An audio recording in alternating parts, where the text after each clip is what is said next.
पिता की मृत्यु के दिन बेटा बना कलेक्टर, जानिए कैसे। मोटिवेशनल कहानी। दोस्तों, यह कहानी है बिहार के एक गांव की, जिसमें विजय नाम का लड़का रहा करता था। बचपन से ही पढ़ाई में होशियार विजय अपने मम्मी पापा की आखिरी उम्मीद था। विजय के दादा ने अपने समय में बहुत कर्ज ले लिया था, जिसको चुकाने में पापा की पूरी जिंदगी मजदूरी में निकल गई। उनके पास थोड़ी सी ज़मीन थी, जिससे उनका गुजारा हो रहा था। पापा की तबीयत मजदूरी करने से खराब रहती थी, पर पापा विजय को इस बात का एहसास नहीं होने देते थे। विजय को पढ़ाई में इतना होशियार देखकर उसके मम्मी पापा ने हर वह काम किया जिससे वह विजय को पढ़ा पाए। विजय की कॉलेज की पढ़ाई खत्म हो गई थी और वह एक छोटी सी नौकरी करने लगा, जिससे उसका खर्च निकल जाता और साथ में वह कलेक्टर बनने की तैयारी भी कर रहा था। विजय अपने वक्त का एक मिनट भी फालतू नहीं गुजारता था। विजय ने पूरा समय पढ़ाई और नौकरी में ही लगा दिया।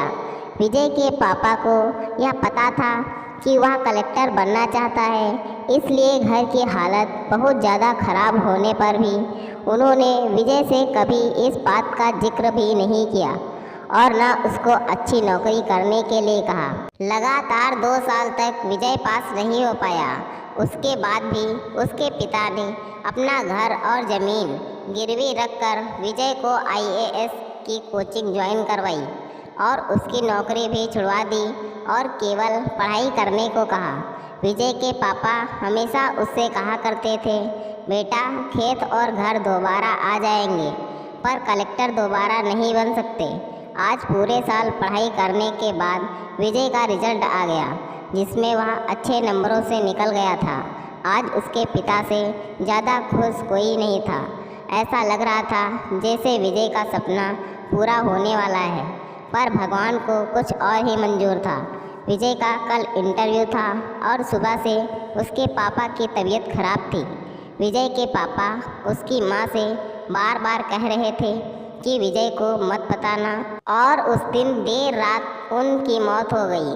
अब एक माँ जिसकी गोद में उसका पति गुजर गया और वह अपने दर्द को भुलाकर अपने बेटे की ज़िंदगी के बारे में सोच रही थी। माँ ने पड़ोसियों तक को इस बात का एहसास नहीं होने दिया कि उसका पति अब नहीं रहा। पूरी रात ऐसे रोई कि आवाज़ भी ना निकले, और सुबह विजय जब इंटरव्यू देने लगा तब माँ और पापा के आशीर्वाद के लिए उसने माँ को कॉल किया। माँ ने पूरी हिम्मत लगा दी अपना सच छुपाने के लिए और विजय को आशीर्वाद दिया। और जब विजय ने पापा से बात करने को कहा तो माँ बोली, पापा अब तुमसे बात नहीं करेंगे, वह कलेक्टर से बात करेंगे। इतनी बात करके माँ ने फ़ोन रख दिया। विजय का जब इंटरव्यू हो गया तब उसे बताया गया कि उसके पिता की तबीयत खराब है, उसको तुरंत घर जाना है।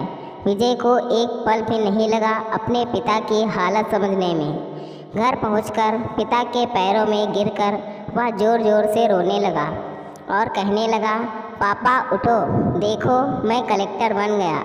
आज उसके पिता को वह खुशी मिली थी जिसका उनको वर्षों से इंतज़ार था, पर आज वह इस दुनिया में नहीं थे। भगवान विजय के पिता की ज़िंदगी में सुख लिखना भी भूल गए थे। पहले वह अपने पिता के कर्ज में ज़िंदगी भर मजदूरी करते रहे और फिर बेटे के सपनों में फिर घर और ज़मीन गिरवी रखनी पड़ी। वह ज़िंदगी में कर्ज लेकर आए और कर्ज लेकर चले गए। विजय के पिता को भले ही ज़िंदगी में कुछ हासिल ना हुआ हो, पर वह अपने लड़के को इस काबिल बना गए कि वह अपने 7 पुश्तों को बैठे बैठे खिला पाए। विजय की माँ ने जो उस रात को किया, जिसको करने का जज्बा बहुत कम लोगों में होता है। जब विजय कलेक्टर बनकर घर आया तब माँ ने विजय से कहा, बेटा तुम आज इतने बड़े बन गए हो कि हज़ारों गरीबों का भला कर सकते हो। जब भी तुम्हारे सामने कोई गरीब मदद मांगने आए तो अपने पिता और मेरे बारे में सोचना। मैं तुम्हारे बराबर पढ़ी लिखी और समझदार तो नहीं हूँ, पर इतना ज़रूर जानती हूँ कि गरीब आदमी की बहुत मजबूरी होती है। तुम कभी किसी का बुरा मत करना। शिक्षा दोस्तों, इस कहानी से हमें यह शिक्षा मिलती है कि वक्त कितना भी खराब हो, हम उसे बदल ज़रूर सकते हैं। माँ और बाप के एहसानों को हम कभी नहीं उतार सकते, पर हम अपने कर्मों से उनकी इच्छा ज़रूर पूरी कर सकते हैं।